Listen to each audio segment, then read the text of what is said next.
del MapReduce de Halo, digamos, ¿no? Que es lo que vamos a aplicar en realidad en este tema. Por otro lado, antes de comenzar a hablar de esos dos temas, que era lo que tenían que entregar el viernes, que como no se conectaron, entonces el viernes no pudimos revisarlo. Ya, entonces vamos a revisar hoy día ese tema, pero antes de eso, ya tienen grupos, ya acuérdense que ya hay un trabajo en grupo, ya hay una fecha de presentación de la parte del grupo, del trabajo en grupo, la primera parte del proyecto Hado. Hay que ir trabajando. ¿Cómo fue con el tema? ¿Pudieron ya conseguir el historial de su computadora, de su tienen ya entre los tres, ya por lo menos 3 archivos? ¿Ya lo vieron? ¿No vieron? ¿Qué vieron? ¿Cómo les ha ido por ese lado?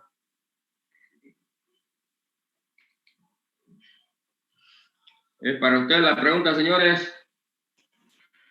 Pues sí, ingeniero, ya lo pudimos descargar y como se ve tiene la dirección, a dónde pertenece, tiene hora, tiene también... Sí, ya vamos a ir viendo un poco esa ténganlo listo, la próxima clase vamos a discutir un poco más de ese tema, ¿ya?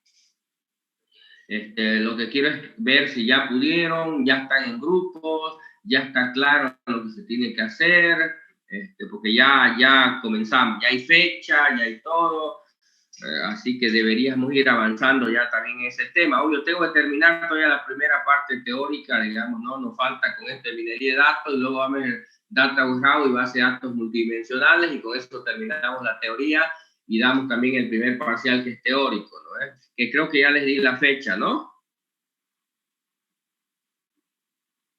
El 8 de enero, si no me equivoco. Sí, ya. Entonces, bueno, ya se nos viene, esta semana va a estar medio flojita, ya le dije, esta semana solo vamos a pasar el miércoles, después hasta el otro lunes, igual la mismo pasa la otra semana, así que hay que aprovechar para trabajar en el grupo estos días, que va a estar más o menos flojito, digamos, ¿no? Aprovechar para trabajar en los temas de grupo, ¿no? Bien, ¿alguien tiene alguna duda, alguna pregunta antes que comencemos ya a hablar de los temas que nos tocaba hoy día de minería de datos y del MapReduce? ¿Alguien tiene rápidamente alguna pregunta, alguna duda? Ingeniero, si descargamos un JSON y más o menos lo acomodamos a TXT para usarlo en el programa, ¿es válido o ya no? Sí, igual pueden trabajarlo el JSON por si acaso. Pueden directamente trabajarlo. Lo único que van a hacer es, obvio, en el programa van a agarrar, recuperar el JSON, lo van a parsear y listo. No hay, puede ser texto puro, puede ser formateado el texto que tienen como resultado. La única diferencia es que van a tener que hacer más. Obvio, cuando es texto puro, el parseado es más sencillo. Hacen un split, un string, o van cortando el string así nomás. En cambio, cuando el texto viene formateado, obvio, tienen que utilizar un parser, no sé si me entienden, un parser de JSON, un parser de XML, un parser de lo que sea, alguna librería que ya interprete correctamente el contenido, porque ya viene formateado. ¿Se entiende? ¿Me están agarrando la idea o es que estoy hablando chino? Sí, se entiende, ingeniero.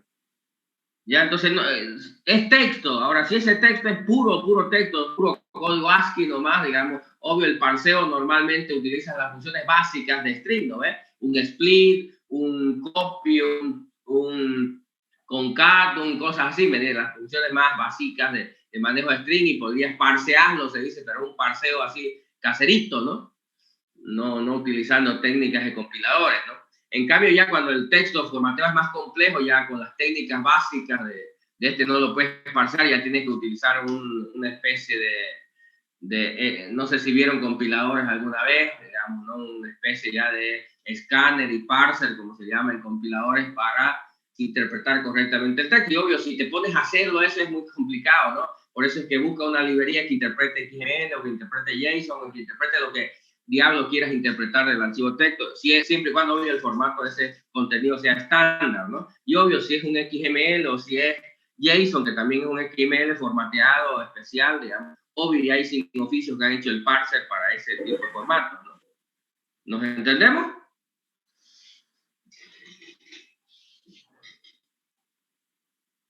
Hola, ¿siguen ahí? ¿Nos entendemos? Ya, entonces no importa si es texto puro, si es texto formateado, hay como parsearlo, interpretarlo. Bueno, el término parseado es más de compiladores, ¿no? Es como interpretar ese texto, ¿no? Ahora, si es texto puro sin formatear, puedes hacer tus propios algoritmitos ahí para interpretarlo correctamente, o puedes buscarte en una librería si está formateado a algún estándar como XML o JSON, que son los más típicos, o ya hay en la mayoría de los lenguajes hay librerías para interpretar eso, así que es lo mismo, ¿no? Ya vamos, así que no, eso no te va a limitar el hecho de utilizar. Bien, ¿alguna otra pregunta, alguna duda? ¿Hay o no hay? ¿Se entiende? Eso está hablando del archivo texto que estamos teniendo de la parte de tu browser, que es lo que vamos a utilizar como input en la parte de Hadoop para lo del análisis, digamos, ¿no? Bien, entonces, bueno, para hoy día teníamos que ver, primero comencemos con minería de datos y las principales técnicas, de las cuales ya habíamos hablado a grandes rasgos, pero que hoy día la idea era profundizar un poco más en esas técnicas. A ver, comencemos con Erika Nota. Erika Nota. Presente, ingeniero. A ver, cuéntenos cómo son el asunto las técnicas de minería de datos, qué averiguó, qué hay, qué algoritmos, en qué se aplican. Bueno, yo investigué sobre minería de datos, que hay tres tipos de técnicas: las técnicas predictivas, técnicas descriptivas y técnicas auxiliares. Las técnicas predictivas son los algoritmos genéticos, clasificación de ad hoc, discriminante, árboles de decisión, redes neuronales, regresión lineal, el modelo estadístico, agrupamiento, análisis de varianza, prueba, chip cuadrado, análisis discriminante, serie, inteligencia artificial, sistemas expertos y sistemas inteligentes. En las aplicaciones de la minería de datos está el comercio y banca, medicina. No, claro, en realidad en cualquier área puedes aplicar minería de datos, no vas a aplicar una en la cual no se pueda aplicar, sino cada técnica, en qué casos las aplico, es la idea, ¿no? Ah, mira, si tengo una técnica de clasificación, ¿para qué casos aplica? ¿Para qué me sirve una técnica? Porque básicamente cuando tengo un problema en esto y que voy a aplicar alguna de las técnicas, lo primero que debo saber es cuál es la que aplico, pues, ¿no? Si hay un montón, ¿cuál es la que aplico? Entonces, lo primero que hay que entender de las principales técnicas es cuándo se aplican, por qué se aplican, a qué tipo de problemas se aplican. Obvio, no en términos tan genéricos como que para qué área se aplica, obvio que para cualquier cosa la puedes aplicar, pues minería de datos, ¿no? Desde la astronomía hasta el comercio, digamos, ¿no? Puedes aplicarlo, ¿me entiendes? ¿Eh? Así que no hay una área específica que pueda decir, en esta no se ocupa, ¿no? En todas se pueden ocupar, ¿no? Por eso no vamos a cosas tan genéricas, es algo específico. Si yo tengo agrupamiento, ¿para qué lo ocupo? ¿En qué casos ocupo? ¿Cuándo ocupo? ¿Por qué ocupo? ¿Se entiende la idea? Primero hay tres cosas que hay que entender bien. Ya le dije, no es suficiente con nombrarlas, porque ahí están en los libros, las puedes nombrar y te las puedes aprender en memoria. Lo que importa, por eso le dije, concéntrese quizás no en todas las técnicas habidas y por haber, porque pueden haber bastante, digamos, ¿no? Sino por lo menos en las principales, en las que vamos a tratar de profundizar, que tienen que ver con las tres técnicas principales en este negocio, que tienen que ver con clasificación, asociación y agrupación, que son las más básicas, digamos que en casi en todas las herramientas de minería de datos están presentes, ¿no? Ahí. Y luego, una vez sepa cuándo, de qué se trata cada uno de ellos, ver cuándo, por qué, cómo, dónde la puedo aplicar esas técnicas. Esa es la idea de hoy día, ¿no? No otra vez nombrarla, porque esa ya está, ya sabemos que está ahí, ponen apenas le salen todo y lo que quiero es ver que entiendan en qué consisten esas técnicas y cómo puedo aplicarlo, en qué casos puedo aplicarlo. ¿Nos entendemos o no? Sí, ingeniero, se entiende. Ya, a ver, Erika, de una de ellas, a ver, una de las técnicas trate de explicarnos de qué se trata, para qué sirve, cómo la puedo aplicar. No es necesario de todo, de una nomás, de esas que investigó, a la que más le entendió.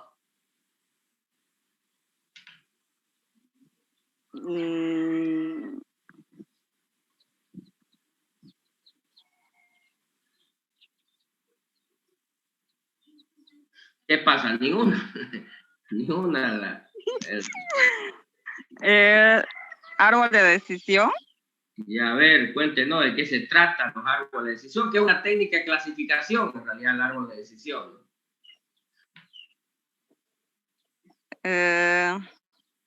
Es utilizado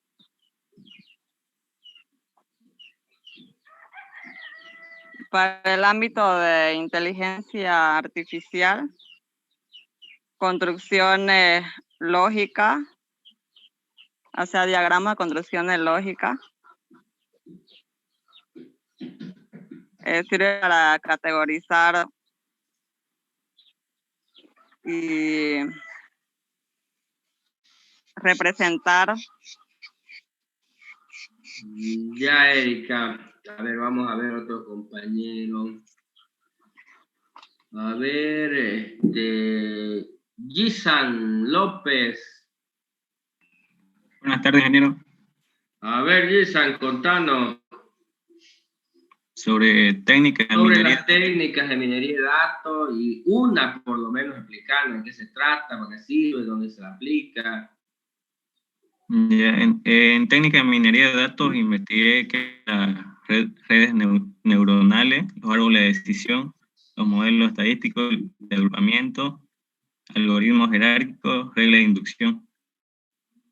Sobre los árboles de decisión, como decía la compañera, se trata de un modelo de predicción que se utiliza sobre todo en el campo de inteligencia artificial, a partir de una base de datos en donde se construyen los diagramas de construcciones lógicas. Esta técnica es un sistema similar a la predicción, que está basado en reglas que sirven para la representación de una serie de condiciones. Otra técnica sería las redes neuronales. A ver, vamos a ir por ahí, ya que has explicado algo coherente dentro de eso. No está bien, no lo entienden todavía en profundidad, digamos, o por lo menos ni siquiera en profundidad, en el nivel que deberían entenderlo, ¿ya? Pero porque simplemente están repitiendo algo que por ahí están leyendo, o que por ahí leyeron, digamos, ¿no? Pero uno se da cuenta que no entienden en realidad bien, porque obvio mezclan cosas que sí son verdad con cosas que no son, digamos, ¿no? Porque obvio a veces la memoria le traiciona, o están medio leyendo un pedacito de aquí, otro pedacito por acá, digamos, ¿no? Pero a ver, lo que sí es correcto es obvio que la árbol de decisión, una técnica, se llama la técnica de clasificación, son algoritmos de clasificación, ¿sí? Y que obvio son del tipo predictivo, digamos, ¿no? A ver, ¿en qué podemos aplicarla? La otra vez le di un clásico ejemplo de esto. Yo podría tomar, digamos, muchos datos de esa vez que hicimos con el PCA, por ejemplo, ¿para qué? Yo puedo... ¿Lo tomaron alguna vez el examen ese de las pruebas psicotécnicas, no es que le hacen tomar? Sí, sí. Entonces, si por ejemplo vos agarraras de miles de que ya han pasado por esas pruebas psicotécnicas, digamos, ¿no? Tomaras esa base de datos de esos miles de personas que la tomaron, los resultados que se obtuvieron, podías encontrar podías implementar una solución predictiva. ¿En qué sentido? Por ejemplo, alguien se conecta a una página, alguien que quiere entrar a la universidad, ¿y qué podías con esa base de datos vos ofrecer como predicción, como si fuera adivino? Tú le dices, a ver, ¿de qué colegio venís? ¿Cuánto es ¿Qué tiempo te gusta estudiar? A ver, mira esto, responde esto, una especie de test, y después de que termine el test, le podrías hacer un modelo predictivo y decir, bueno, tu probabilidad de salir de esta carrera o graduarte en esta es tanto por ciento. ¿Me entiendes? ¿No? O sí, no sirves para esto, o sirves para aquello. Digamos. Le estás creando un modelo predictivo, le estás diciendo, es como que en vez de que vayas con, ¿qué es lo que hace el que te toma el test?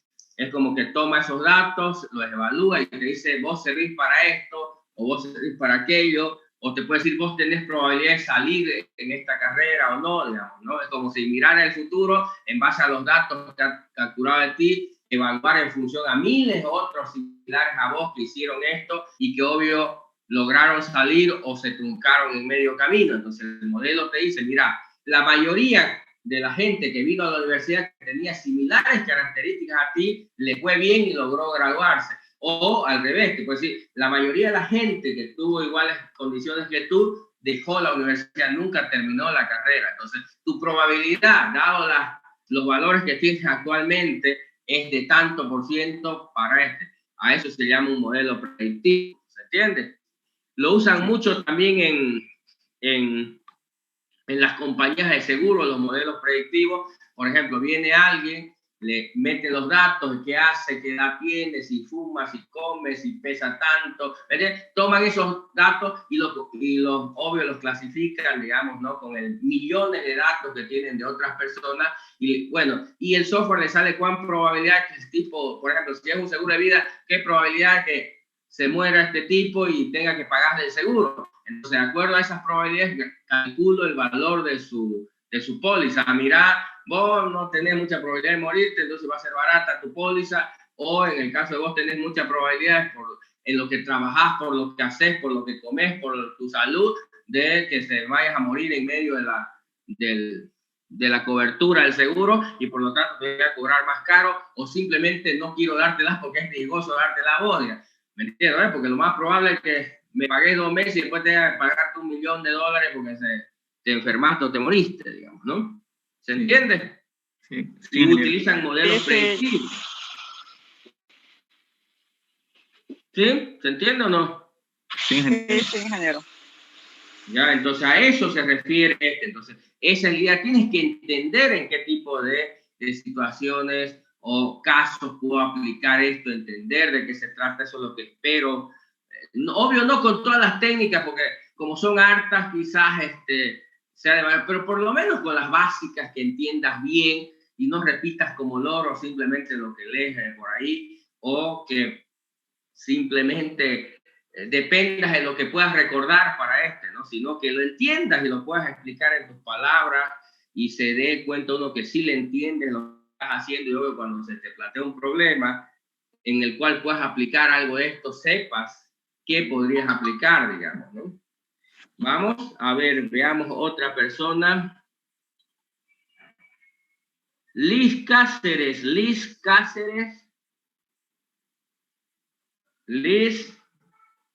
a la una. Sí, ingeniero. A ver, cuéntenos qué hizo. Bueno, ya los compañeros mencionaron las técnicas que hay. A ver, un ratito, dice que alguien... habían habido 4 allí esperando ya. Ya, entonces, en las aplicaciones en relación a las técnicas, yo estaba viendo más que todo lo de las predicciones que se puede hacer, como dijo usted, en varios ámbitos, en todo. Y puede ser uno en el marketing, ya que se puede analizar los datos sobre los envíos que se hacen por correo de publicidad para identificar el segmento más apropiado para realizar otros nuevos marketing, publicidad. Ya, a ver, no está hablando de un modelo predictivo, digamos, ¿no? ¿Me entiendes? ¿No? En esencia ahí, digamos, está encontrando un patrón, un modelo descriptivo, ¿no? Ya hablamos de agrupamientos ahí, no sé si está mezclando un poco de cosas o trata de explicar algo por ahí, a ver. Sea concreta, ¿cuál es la técnica en la que vio que le entiende mejor? O ya no hablemos de árboles de clasificación, digamos, ¿no? Sino de otra técnica, o ya hablamos un poco por lo menos de esa, sino de las otras técnicas que hay, cuál fue la que le entendió y trate de explicarme o lo que entiende usted de esa técnica, ¿no? A ver, otro...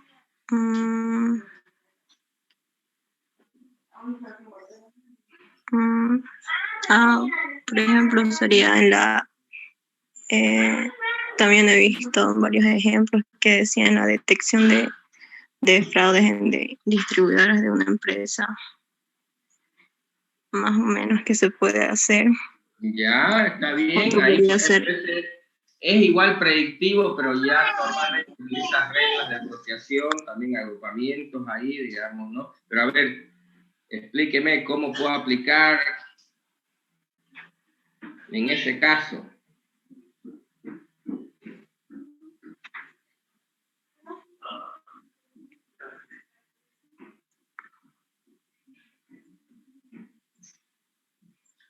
Vamos, Liz. Bueno, en ese caso, en la detección de fraude, sería, yo creo, ver los datos en sí contables, porque más que todo he visto que en esa área hay un poco de falencia. Podría recabarse los datos en relación a eso y ¿entiende lo que está hablando? Parece que no está entendiendo. A ver, ¿qué ocurre? Digamos, yo, por ejemplo, he implementado muchas interfaces con sistemas de pagos electrónicos. Entonces, la mayoría, por ejemplo, cuando hace pagos con tarjeta de débito o crédito, tienen sistemas predictivos que tratan de predecir posibles fraudes.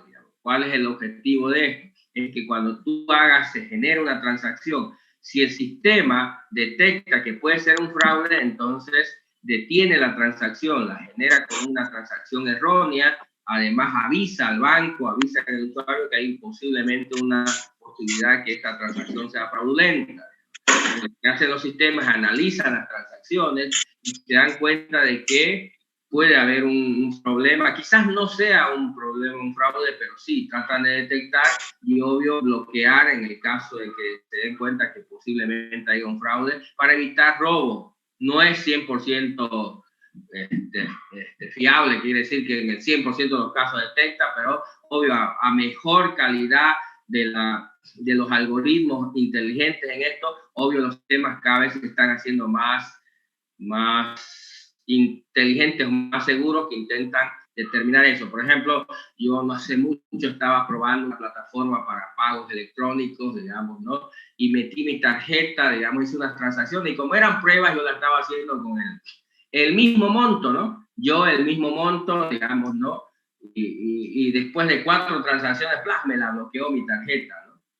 Entonces llamo a los encargados de la plataforma y le digo, ¿qué pasó? Me ha bloqueado la tarjeta. Me dice que el sistema está como fraudulenta y le digo, ¿por qué? ¿Cuáles son las condiciones? Mirá que era el mismo monto, hiciste varias operaciones seguidas con el mismo monto, con direcciones diferentes, me dice entonces el sistema, seguramente por eso la detectó como fraudulenta y te bloqueó la tarjeta, que no sigas haciendo transacciones con la tarjeta, ¿no? Entonces eso es lo que hacen ese tipo de cosas, ya sea de débito, crédito o transacciones bancarias. Por ejemplo, alguna vez, bueno, no sé si disponen de algunas veces algunos bancos ocurre una transacción y te preguntan, ¿usted acaba de hacer esta transacción? ¿Es una transacción correcta o quieres reportarla, digamos, ¿no? A veces yo compro con alguna tarjeta cosas en el exterior y algunos bancos me mandan un mensaje ese ratito, me dice, acaba de ocurrir una transacción en el exterior del país con su tarjeta. ¿Es correcto o no? Si yo le digo que no, la bloquean, digamos, quizás alguien me está robando por alguna otra parte, ¿no? ¿Se entiende la idea? Entonces eso es lo que hacen en esas áreas, digamos, ¿no? Y obvio ahí normalmente se utilizan varias técnicas. ¿Cuáles creen que se ocupa para hacer ese sistema de detección de fraudes?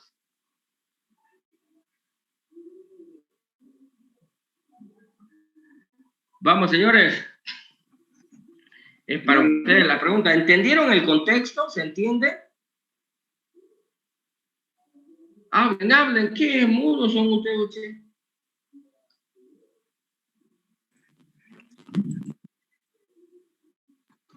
De nuevo la pregunta, ingeniero, por favor. ¿Entendieron el contexto, más o menos, cuál es el objetivo de estos sistemas de detección de fraude?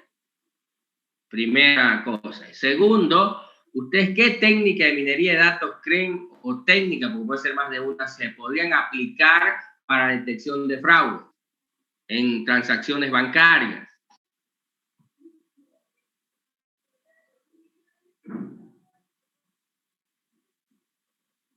¿Sí? ¿Me entendieron o no?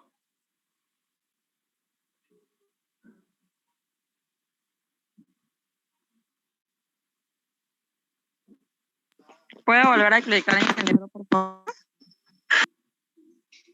Ya, a ver. Ya, a ver. Vamos a tratar de... A ver, se supone que ¿cuál es la idea de los sistemas de detección de fraude? Es que es estar vigilando. Es como que tiene una base de datos de miles y millones de transacciones que se producen en forma electrónica. Obvio, ellos le aplicaron alguna técnica de minería de datos y obtuvieron conocimiento, como un experto. Y bueno, de todas esas transacciones que se hicieron, se ha generado un conjunto de reglas que dice que las transacciones correctas cumplen con estas reglas, las transacciones fraudulentas normalmente se ajustan a estas condiciones. Entonces, cuando se produce una transacción, la pasan por ese sistema, digamos, de reconocimiento, y ese sistema de reconocimiento la clasifica como una transacción correcta. ¿En base a qué? A ese conocimiento generado de millones de transacciones que se hicieron. ¿Se entiende? Entonces ya tenemos 1 millón de transacciones que se hicieron y ya el sistema puede reconocer cuándo una transacción es correcta o cuándo posiblemente sea una transacción fraudulenta. Entonces cada vez que ocurre una transacción, como ya yo tengo, es como si tuviera un experto ahí, le mostrara, ¿esta está bien? ¿Qué te parece? Ah, sí, está bien, déjala pasar. ¿Esta qué? No, esta parece rara, detenerla, ¿se entiende? ¿No? Pero obvio no es una persona, sino es un software que hace eso. ¿Se entiende el contexto? Ahora la pregunta sobre ese contexto, ¿qué técnicas creen que se podrían aplicar para hacer un sistema de detección de fraude en ese contexto que estamos hablando?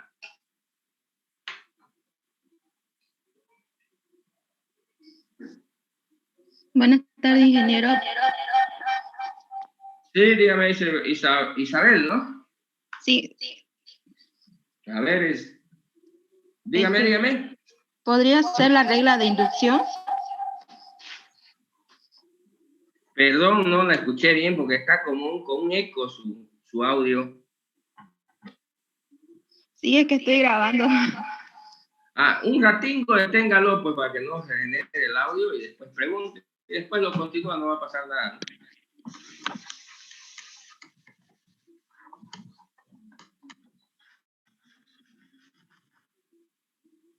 ¿Ya ven? Se nos fue.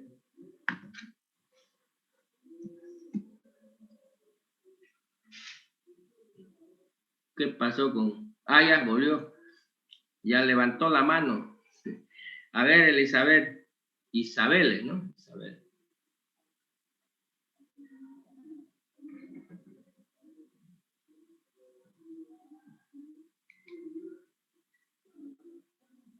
Sí. Pudo...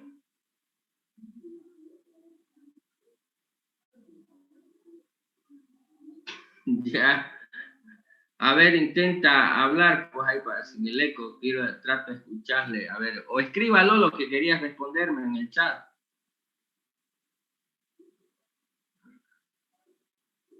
No correspondería a un método de ese, de inducción. Disculpe, ingeniero. Sí, dime. Yo estaba pensando que tal vez sería como un árbol de decisiones. Sí, se puede aplicar, pero no es la única técnica. En realidad hay que aplicar varias para lograr hacer eso. Pero sí es que bien. Entre como base podría ser, no diríamos, sí. Cumple estas características, se va por aquí. Si no las cumple, va por esta. Si hay excepciones, se va por otro camino, ¿no es? Sí. Y así, digamos. Sí. Lo que pasa es que es como si las clasificara yo las transacciones. Es como, imagínate que tengo 1 millón de transacciones y lo que hago, el algoritmo lo que va a hacer es clasificar y decir, bueno, esta es normal, esta es fraudulenta. Imagínate, tengo 1 millón de transacciones y va a salir que, no sé, 935,000 son correctas y tienen estas condiciones y, no sé, 65,000 no fueron fraudulentas y tienen estas condiciones. Entonces, la idea es que lo que va a hacer el algoritmo de clasificación es clasificar qué características cumplen aquellas que son normales y qué características tienen aquellas. Se van a generar reglas. Y entonces aquellas que cumplan con las reglas de las correctas se las va a considerar correcta. Aquellas que cumplan con las reglas de las fraudulentas se las va a considerar fraudulenta. Entonces es una posibilidad ahí. ¿Qué más? ¿Podrían ser una técnica de asociación, ingeniero? Sí, también se puede aplicar, digamos, pero a ver, lo que quiero es si entienden en qué sentido se puede aplicar. Trate de explicarme cómo se ajusta una técnica de asociación a la detección. Porque, bueno, es como le expliqué hace rato. En el caso de clasificación, lo que hace es determinar patrones, reglas que permiten determinar cuándo es una transacción correcta o cuándo es una transacción fraudulenta. En el caso de asociación, ¿cómo se lo ve o cómo lo entiende? Por ejemplo, usted decía que había hecho bastantes transacciones, ¿no? Entonces, al ver que tiene más transacciones de lo normal, es algo fraudulento, entonces se puede asociar que es fraudulento. No. Ya. Ingeniero, pero o sea... Ya, a ver, otro. Dale, Gabriel. Gabriel, estás hablando, ¿no? Sí, pero bueno, esto sería más, digamos, como tratamos de predecir un evento que va a suceder, más que describirlo, digamos. Porque No, eso por sería eso asociación. lo que hacen estas técnicas es tratar de adelantarse. Es como si pudieran predecir que esa es una transacción fraudulenta o que una transacción es, ¿no? Por eso se llama predictiva, ¿no? Sí, otra que encontré, bueno, que había investigado era de la regresión, digamos. Como, o sea, si hay un antecedente, también usarlo, digamos, básicamente, ¿no? Sí, pero aquí no se aplicaría una regresión, ¿no? No es algo que se pueda aplicar. Está bien, lo de clasificación sí, lo de asociación sí, pero lo que quiero entender es que si se entiende el por qué sí, porque no se trata solo, ay, la chunté, adiviné, no. ¿Entiendes el por qué? No, me refería sobre la actividad, sobre la propia transacción o la cuenta en cuestión, ¿no? Ahí, o sea, si fuera de manera individual, creo que se le podría aplicar o no, digamos. Sí. No, porque obvio, en cualquiera no es solo un dato al que se le aplica, pues son miles de datos que te dan una tendencia, digamos, ¿no? En el caso de regresiones lineales, exponenciales o logarítmicas o polinómicas, digamos, ¿no? Lo que hace es tratar de ver todo el conjunto de datos, qué función se ajusta mejor al y obvio, ya luego con eso puedes predecir en el futuro cómo se va a comportar. Es como cuando hacías una ¿no? En base al pasado, a los datos anteriores, digamos, ¿no? Pero en este caso, digamos, no se ajusta a la idea de detectar fraude, ¿no? Porque son, si quiere, valores que están más asociados a comportamiento, a patrones, que a tendencias de datos. Sí, puedes con eso predecir cuánto va a ser la venta el año 2000 tanto, pero es otra idea porque se basan en datos anteriores, en cómo se comporta la función. Entonces, si lleva el año 2021, ¿cuántas es mis ventas? Puedo calcular como si fuera una función como esa, ¿no? Entonces, si el año era 10, mis ventas fueron 10.000, para el año 20, ¿cuánta es mi venta? De acuerdo a cómo se comporta la función, ¿no? ¿Se entiende o no? Sí, ingeniero. Sí. Ya, entonces, para este caso en particular, el que estamos hablando de detección de fraude, no es algo que se podría aplicar, ¿me entiendes? No esa. Pero sí hay otras que se pueden aplicar, porque lo que estamos tratando de entender es qué técnicas podríamos aplicar y en qué sentido se las puede aplicar, digamos. Que entiendan el concepto básico, por lo menos, digamos, de por qué esta técnica funciona, o qué trata de encontrar, o qué trata de hallar, qué es lo que representa, para que un poco se entienda mejor por qué aplico esto, por qué me serviría esta técnica. A ver, veamos otra vez de nuevo. En el caso de asociación, digamos, obvio voy a obtener reglas, pero ¿qué puedo tratar de ver? De todas las transacciones, por ejemplo, ¿se asocian a qué cosa? Por ejemplo, ¿qué tienen en común la mayoría de las transacciones fraudulentas? Por ejemplo, ¿a qué puedo asociar? Al lugar donde se produjo. Mira, si las transacciones son en el exterior, entonces hay probabilidades que sea una transacción fraudulenta. Si la transacción es nocturna, es tarde de la noche, por decir, puede ser que sea una porque nadie va y saca, digamos, ¿no? O no es común que alguien a las 3 de la mañana todos los días saque dinero, cuéntame, a menos que trabaje de sereno. Entonces, ¿por qué? Porque el problema es que no solamente que es que a las 3 de la mañana el tipo está sacando dinero, sino que eso nunca lo había hecho.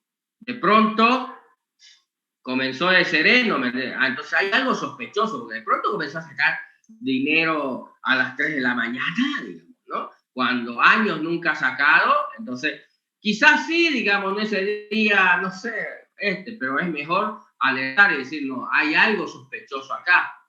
¿Se entiende o no?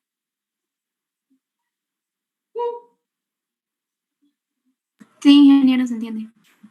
Entonces, ¿qué es lo que en el caso de los algoritmos de asociación, puedo ver las asociaciones entre distintos elementos de la transacción, el horario en el que se lo hace, ¿me entiendes? ¿Ves? El lugar donde se lo hace, el monto en que se lo hace, digamos, ¿no? ¿Me entiendes? ¿No? Entonces puedo tratar de buscar si hay una relación con lo que es una transacción fraudulenta. Y si ya las clasifiqué, acuérdense, puedo aplicar ambas cosas para mejorar mi algoritmo. Es como que con los algoritmos de clasificación ya dije qué características cumplen las que son fraudulentas y las que son normales. ¿No? Y cómo puedo, y con las técnicas de asociación podría ver qué elementos comunes tienen esas cosas, digamos, esas transacciones fraudulentas. Están más asociados al horario, al lugar, de dónde, o el tipo de cuenta, o el tipo de zona, digamos, cuáles son si quiere, los patrones más predominantes en ese tipo de transacciones, para que me ayude a entender mejor, digamos, ¿no? Cómo detectar una transacción fraudulenta, digamos, ¿no? Y separarla un poco de aquellas que son no habituales, pero no son fraudulentas, digamos, como que pronto alguien, porque una regla me diga si es en la noche y saca más de 100, digamos, ya fraudulenta, no, ¿me entiendes, no es? Porque quizás no es que sea, simplemente que a ese tipo un día se le ocurrió, pero sí, ¿me entiendes, no es? Un día se le ocurrió hacer eso y no por eso ya lo voy a detectar como fraudulenta. Entonces se pueden aplicar distintas técnicas para mejorar la calidad del análisis de la información. ¿Me captan un poco la idea? Sí. Digamos que sí o no. Sí. Sí, ingeniero. Bueno, sigamos a ver uno más para terminar un poco. Ya no vamos a hablar de asociación ni de clasificación. A ver, veamos otro. Fernando Quiroga, Segovia. Fernando. Sí, ingeniero. Yo le puedo hablar un poco sobre las redes neuronales, sobre el algoritmo del perceptrón. Ya es el modelo más sencillo de redes neuronales. Sí. Sí, bueno, que yo lo estaba entendiendo más o menos con lo que te explicaba con el perceptrón, digamos, que este es un elemento que tiene varias entradas con un cierto peso cada una de estas entradas. Y dice que si la suma de estas entradas por cada peso es mayor que cierto número que ya le dimos, digamos, al perceptrón, entonces la unidad, o sea, de acuerdo al peso que tenga, va a decidir qué hacer, ¿no? Esta es como una unidad básica y también puede entenderse como si fuera una red neuronal, porque podemos tener en sí misma, porque podemos tener un montón de perceptrones relacionados entre ellos. Conectar. Unas tienen entradas, pero la salida esa puede conectarse a la entrada de otro. Exacto. Puede tener varias entradas, una salida y esa salida relacionarla con otro perceptrón. Y este mismo peso que tiene cada una de las entradas, estaba pensando yo que podría ser dado por también otro algoritmo que es parte de los árboles de decisión, que sería el algoritmo ID3, que estaba viendo que este algoritmo se basa en un conjunto de ejemplos y lo que trata de hacer es encontrar una hipótesis o reglas dentro de este conjunto. Y de acuerdo a eso, forma una serie de tuplas de valores. Ya te cruzaste, ya está bien. Claro, no, pero está bien con los redes neuronales. Se le puede dar un peso. A ver, le voy a explicar un poco. Está bien, Fernando, luego sigues. A ver, le voy a explicar a la mayoría de la gente cómo funciona esto. No sé si entienden un poco la lógica booleana. Sí. ¿Se acuerdan de la lógica booleana?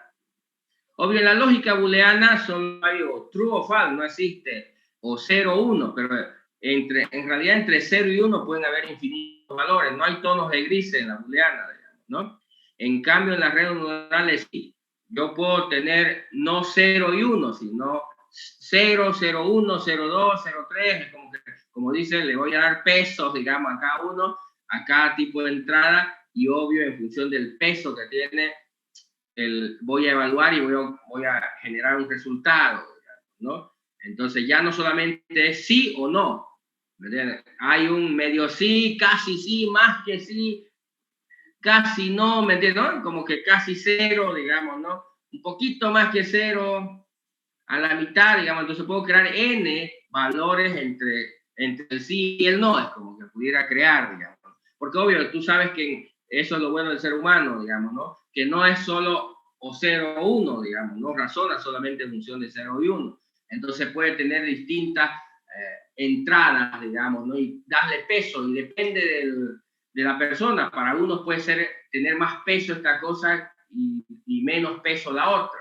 A ver, como te lo voy a explicar con un ejemplo que una vez una persona estaba tratando A ver, el ser humano, imagínate que tienes una novia y que obvio ves que tu novia está dándole un beso a otra persona, digamos, ¿no? Obvio, ahí, dependiendo de quién lo mire, le puede dar un beso. Alguien puede decir, no, no es importante, y otro puede decir, esto es súper importante para mí, ¿me entiendes, no?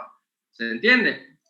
¿Sí? O nada, más o menos o nada, o mucho, pero dependiendo de la persona, de la circunstancia, a veces no solamente ese.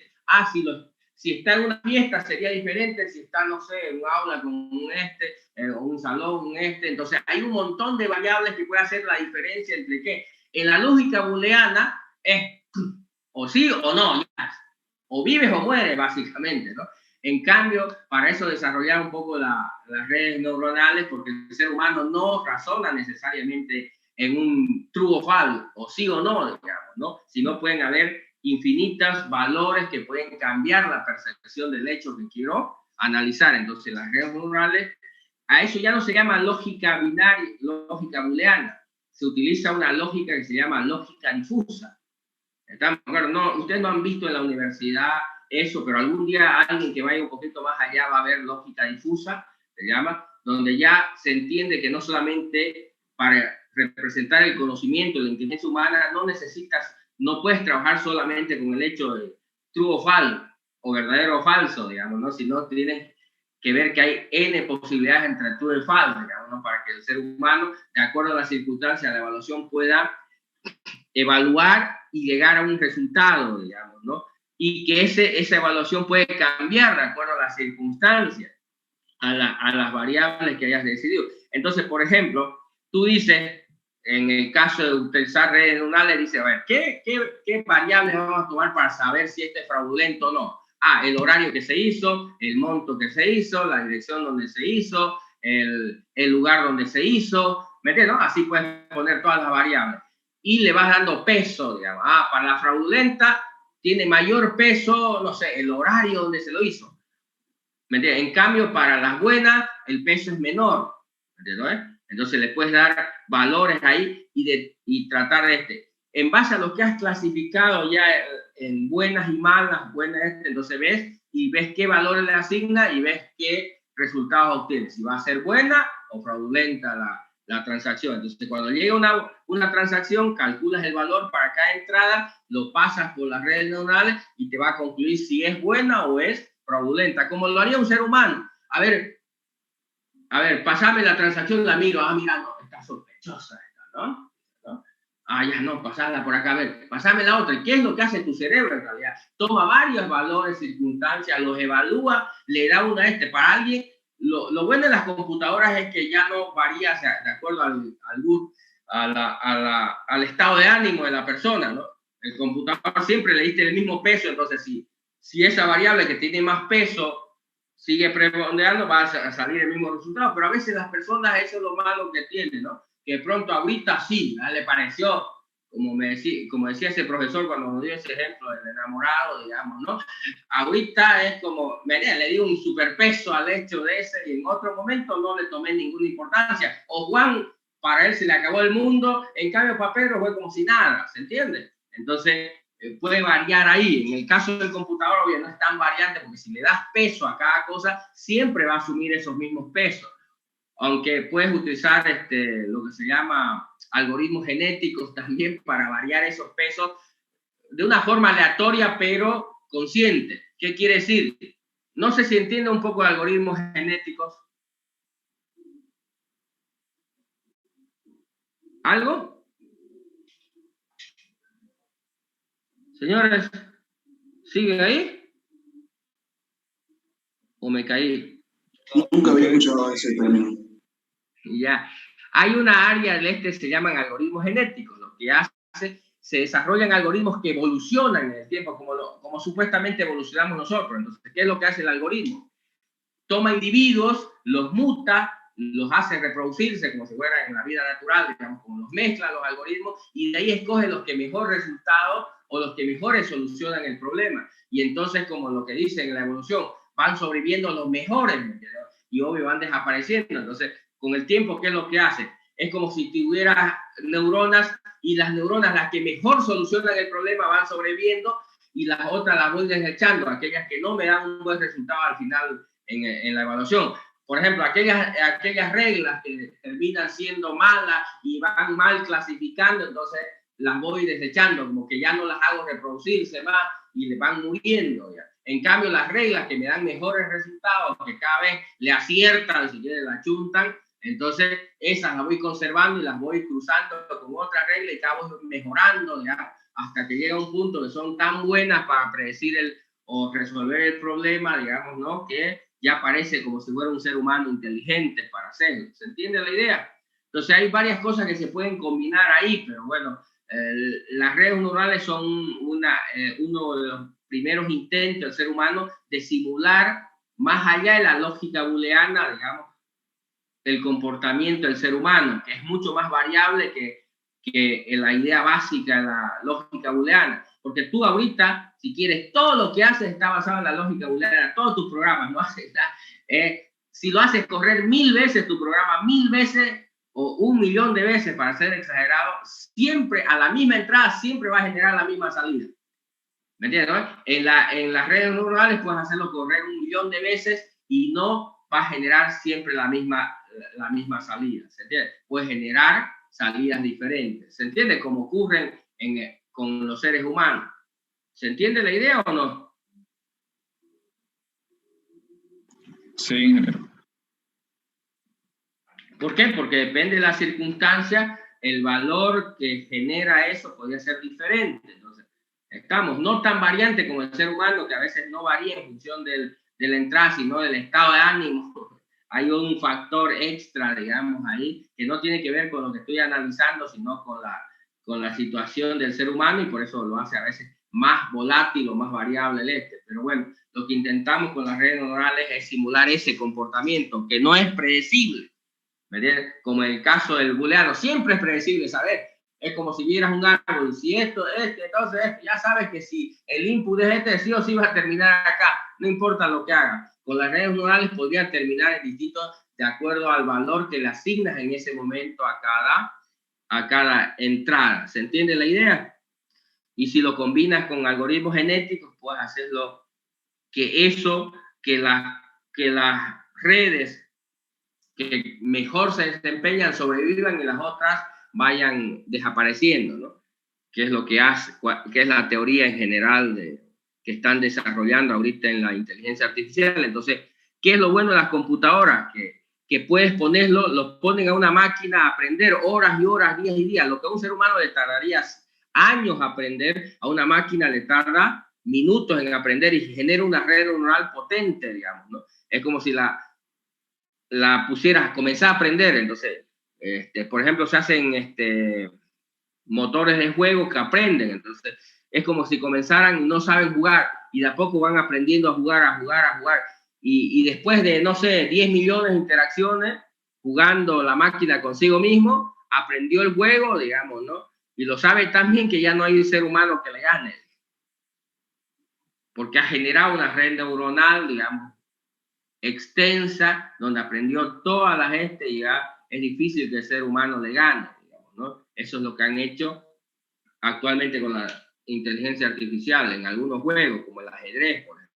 Ya hace más de 20 años que no hay un ser humano que le gane a la computadora en jugar ajedrez, digamos, ¿no?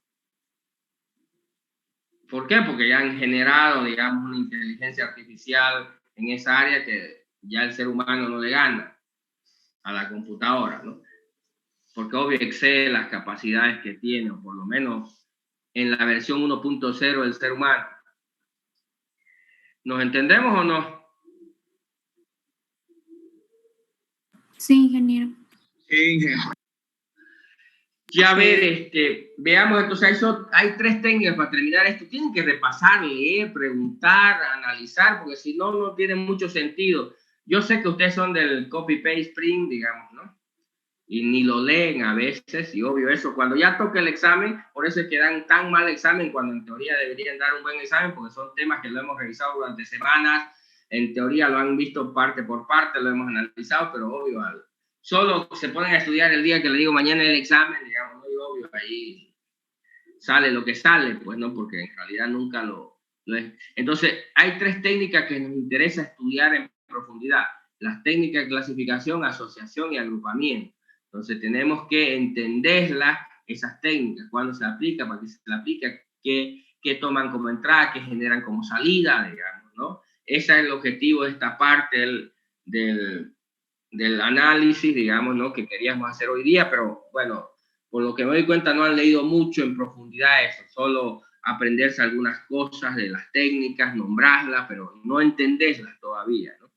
A ver, vamos a ver, antes que se nos acabe el tiempo, la otra parte, que era el MapReduce, que me interesa que lo entiendan también, digamos, ¿no? A ver, veamos con alguno de sus compañeros, a ver, vamos a irnos al final, a ver, Zambrana Rosario. Zambrana la 1, Zambrana la 2. Come Zambrana, escriba si tiene algún problema o hable, porque si no la voy a sacar del aula y le voy a poner Serapio en su trabajo. A la 1, a las 2, nada, a las 3, bueno, ni modo, Zambrana.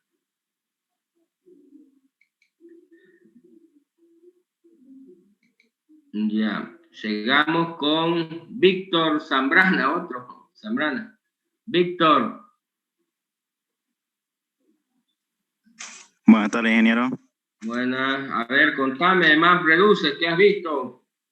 Ya, a ver, según lo que vi, el MapReduce es un paradigma de procesamiento de datos, el cual, bueno, como su nombre lo indica, está dividido en fases que son el mapeo y el reduce. Ya, ¿para qué sirve? ¿Qué hace? ¿Cómo lo hace?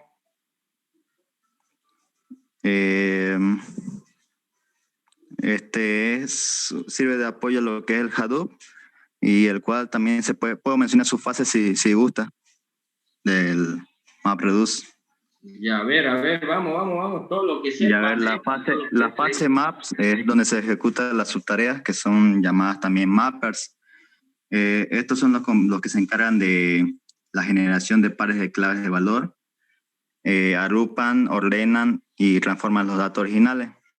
También está luego lo que es la fase shuffle, shuffle. Y este es como un proceso intermedio en donde pasa de transición lo que es el map y el reduce. Ayuda a recoger lo que son los datos y luego también ordenarlos de manera que son convenientes para el procesamiento y la fase reduce. Y luego tenemos lo que es la fase reduce, el cual se encarga del gestionamiento y la agregación de valores producidos por todos los mappers que se generaron al principio. Esas serían las 3 fases. Ya, a ver, sí, parece que lo has mirado algo, pero no sé, no me da la sensación de que no lo entiendes bien. A ver, ¿me puedes dar un ejemplo? ¿Cómo se lo puede aplicar?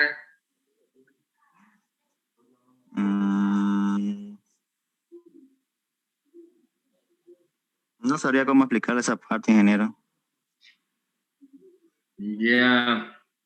Ahorita lo vamos a ver, veamos otra persona, a ver, uno de en medio. Limachi Ana.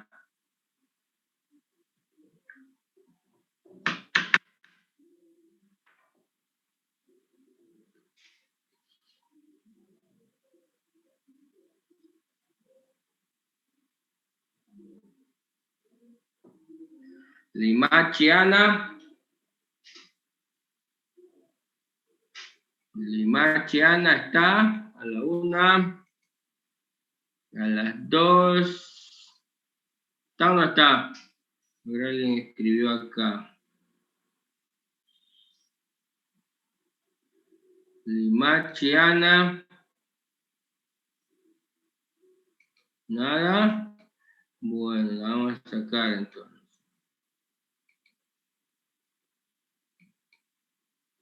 Ya sigamos a ver.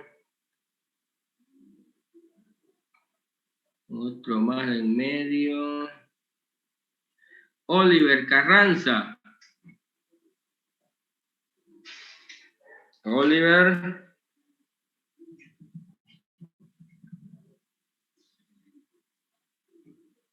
Oliver. Sí, ingeniero, buenas tardes. A ver, Oliver, contanos del map reduce. Del map, no he investigado mucho, ingeniero, he investigado más sobre los algoritmos de minería de datos. A ver, ¿qué investigaste? A ver, contame. Sobre los algoritmos, que hay el algoritmo de árbol de decisión, que hay el algoritmo también de K-means, que es el de agrupar en bloques. Sí, K-means, el vecino más próximo. ¿Ustedes lo vieron? No sé si en alguna materia vieron lo del vecino más próximo. Sí. Que es un algoritmo clásico de agrupamiento. Sí, agrupación de datos que se relacionan en común.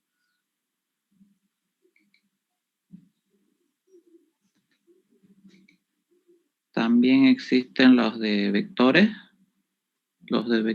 de soporte. Que igual estas son para predecir, o sea, más que todo entre dos posibles opciones, algo así. Sí, sí. A ver.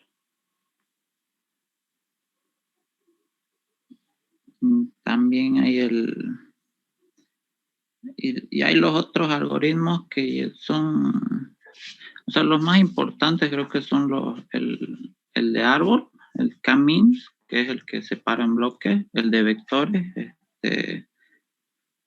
y el de vecino más cercano también, KNN creo que es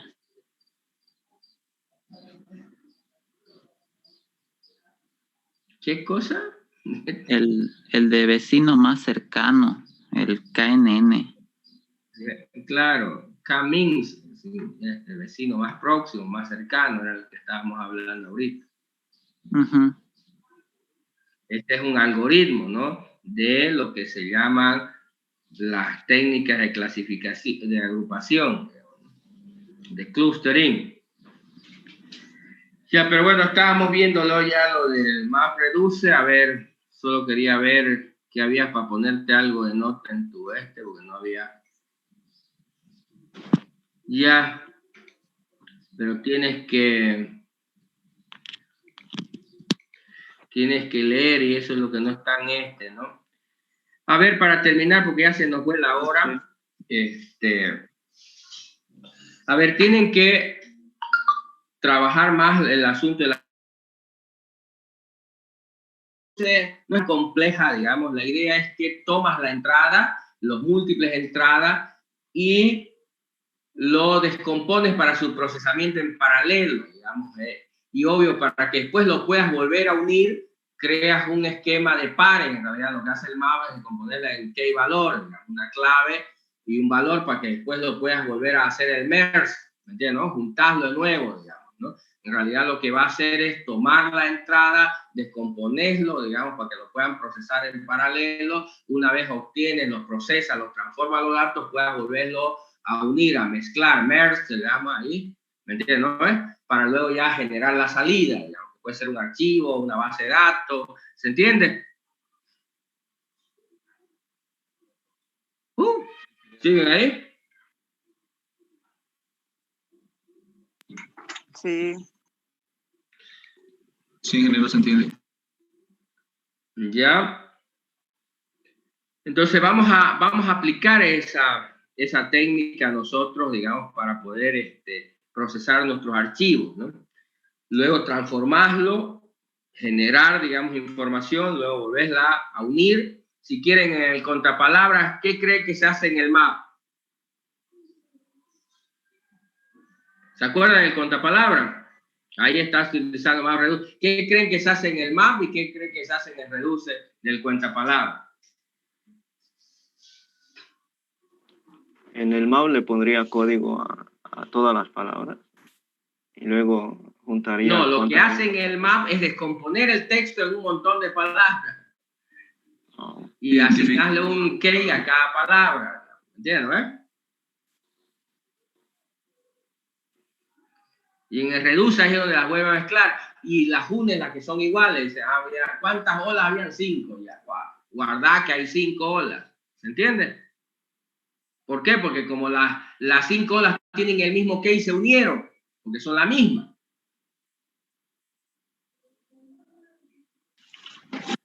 Ingeniero, ¿y de qué lado estaría la lógica del ordenamiento de los datos del map? ¿Del lado del mapeo o del reduce?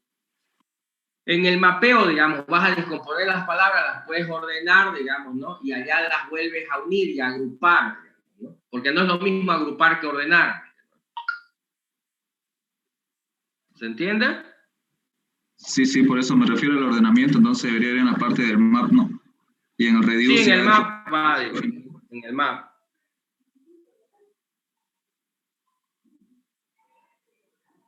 ¿Vamos? ¿Siguen por ahí? Sí. Ya tienen que leer un poco más. Ustedes solo están copiando las cosas de internet, pero no las están leyendo, estudiando. Y obvio, por eso es que cuando pasamos la clase nadie pregunta, no tienen dudas normalmente, porque no lo han leído. Obvio, si lo leyeran tuvieran dudas, porque hay cosas de esto, por ejemplo, que no se le entiende a la primera lectura. Tienes que leer bastante o varias veces o irte a otras lecturas para terminar de comprender, digamos, ¿no? Con la primera normalmente no le entiendes, digamos, ¿no? Por lo menos en el nivel de comprensión que necesitarías entenderle para poderlo luego aplicar. Pero ya lo vamos a hacer y ahí van a sufrir otra vez cuando tengan que hacer esto, digamos, ¿no? Porque ya lo he visto varias veces esto, como no le entienden cuando es un trauma hacerlo funcionar esto, digamos, ¿no? Pero ya vamos a ir avanzando en este tema. A ver, anótense para la siguiente clase para ir terminando la parte teórica, porque acuérdense, tenemos luego un examen. El miércoles vamos a ir avanzando un poco en el proyecto, vamos a ver. Para el día viernes, digamos, porque quiero una vez que espero que ya para el miércoles estén todos los grupos, porque ya se les va a dar un trabajo en grupo, en realidad, digamos. Se supone que, ¿qué es lo que han hecho ahorita entre grupos? Ya obtuvieron los archivos fuentes, ¿me entienden? Que se supone que son ya instalamos de manera independiente el Halo, ya hicimos correr, ahora ya tenemos en teoría el archivo original, los archivos fuentes que vamos a procesar. Entonces el miércoles vamos a aplicar MapReduce al tema para procesar esa entrada, ¿sí? Estamos para procesar esa entrada. Entonces el miércoles vamos a darle el primer trabajo ya en grupo de la primera se supone que ya hasta ahí tenemos todo. Ya tenemos la información que vamos a procesar. Vamos a mirarlo un poco, cómo es, qué datos necesitamos interpretar, qué datos vamos a mapear, si quiere, qué datos vamos a mapear de lo que hay, digamos, ¿no? ¿Ya? ¿Se entiende? Entonces el miércoles vamos a hacer, y para el viernes vamos a seguir con los temas teóricos, un poco repasándolos, digamos, ¿no? Vamos a ver sobre Data Warehouse. Entonces, para el día viernes, perdón, para el otro lunes, digamos, porque el viernes no va a haber clase, para el otro lunes vamos a ver sobre Data Warehouse, ¿ya? Anótense. Entonces, el miércoles vamos a hablar del proyecto y el primer procesamiento que vamos a hacer, y el próximo lunes, digamos, vamos a trabajar sobre el tema. Un día como hoy, digamos, no vamos a trabajar el tema de Data Warehouse. ¿Se entiende? ¿Saben cómo se escribe Data Warehouse, no? Sí, ingeniero. Porque a veces, ¿viste? Los pillos estaban escribiendo otra cosa. Ya. Bien, perfecto. ¿Alguna pregunta, alguna duda? Porque nos despidamos, porque ya se había pasado el tiempo.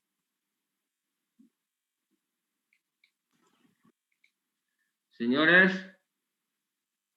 No, ninguno, ingeniero, todo está claro. Bueno, nos vemos entonces el miércoles. No se olviden de terminar de armar los grupos, y el miércoles ya vamos a dar el trabajo sobre Hadoop con toda la información esta que ya tenemos. ¿Listo? Nos vemos. Nos vemos.